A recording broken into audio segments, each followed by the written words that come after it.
to the clean area. I've already done this. I didn't show it.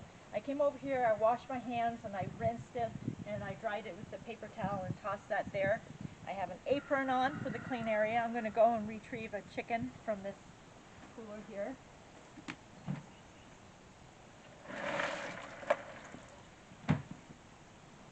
This was the one with the thermometer in it, and right now she's at 85, and so the goal is to get her down to 40, less than 40, within 6 hours. So I'm going to examine her a little bit, take a look. If there are any loose little feather things, I'm going to remove those.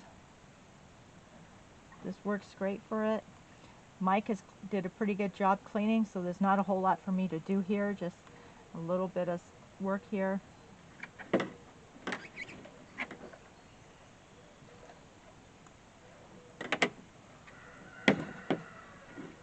Look at her, she's looking pretty good.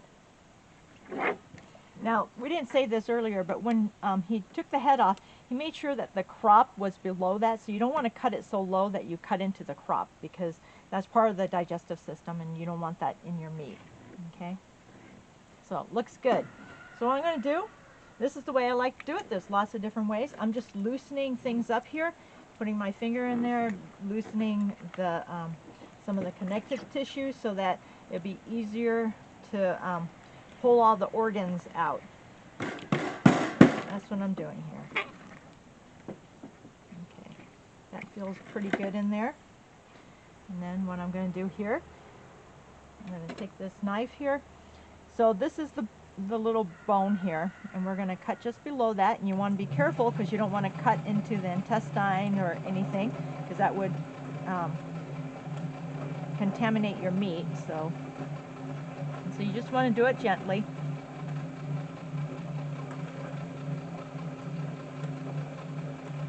A little bit layer at a time here.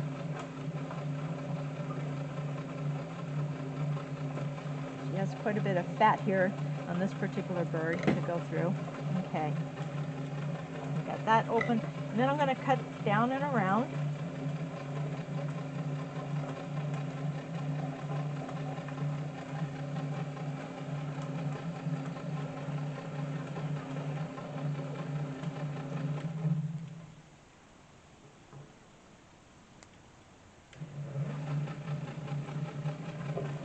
Leave that flap like that, and then do this side the same way.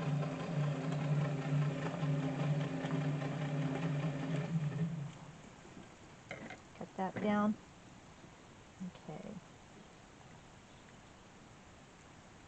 And you don't want to cut across the anus because that would just, again, contaminate your meat there. So now what I'm going to do is I'm going to put my hand inside of her and loosen up all of the connective tissue so that everything will come out nice and smooth in one gentle smooth.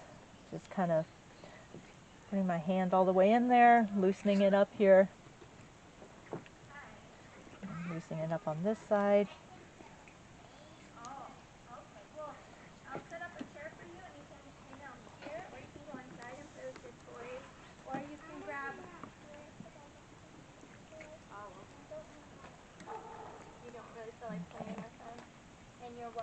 All right, looks like almost ready to come out here. So I just kind of grab them, the insides, and start to gently pull it out. And there we are.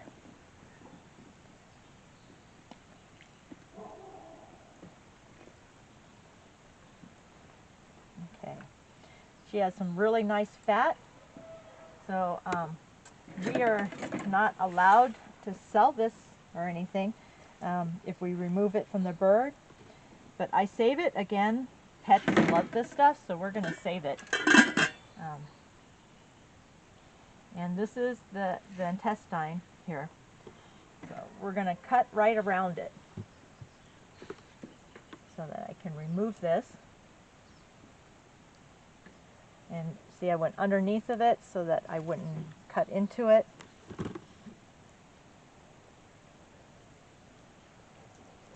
Right around.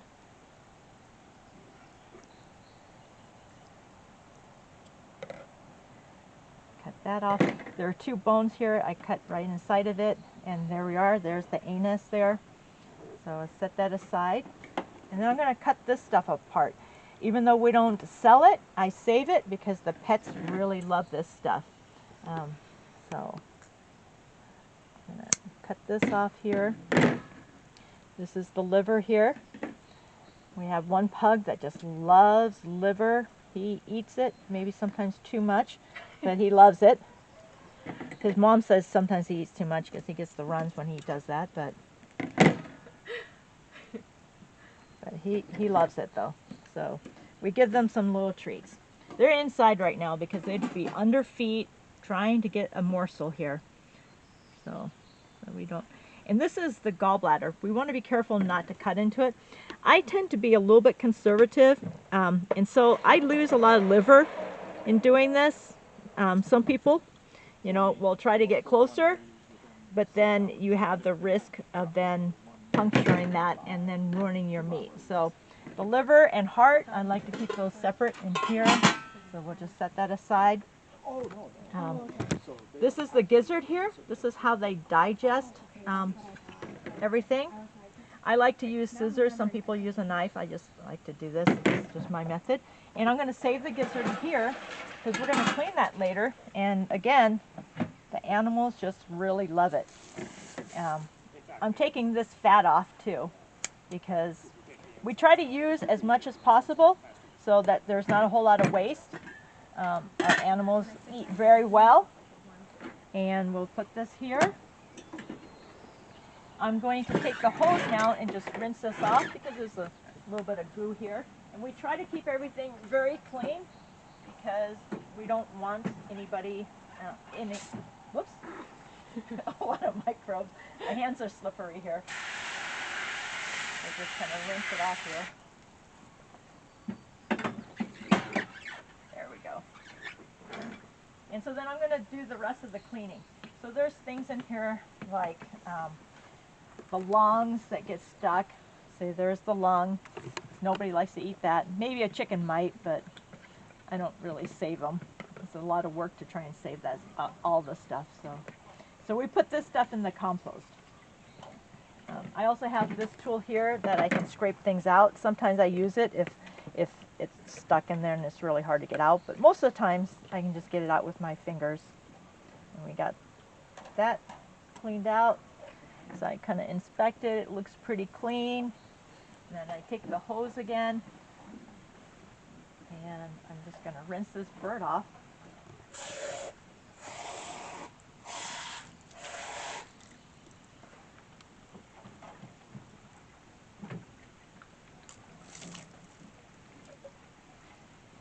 There she is.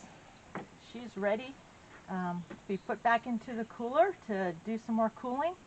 I'm going to put the thermometer back into her so that we get a good reading. Okay, right now she's at almost 70 degrees, almost 70. So we're going to move her to this cooler. This is the clean cooler for all the birds that have been eviscerated. And I'll check again within 4 hours and hopefully she'll be cool. We've never had problems with birds not cooling on time. Usually we can get them to cool within 3 hours because we do the evisceration so quickly. So there we are. Thank you.